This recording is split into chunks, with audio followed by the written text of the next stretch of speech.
Hello guys, ನಾನು ನಿಮ್ಮ ಅಗ್ರಹಂ artist. Today we're gonna trim this little bonsai. It's a jade bonsai.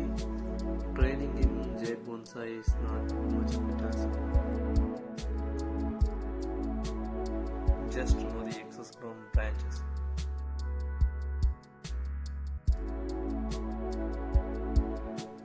Make sure to use a proper and sharp knives or secateurs.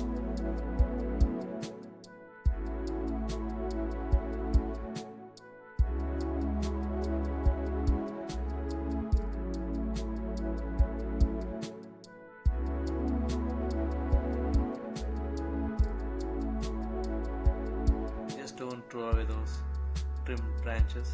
Later you can use those branches as a vegetative means and you can get a new jade plant. Wiring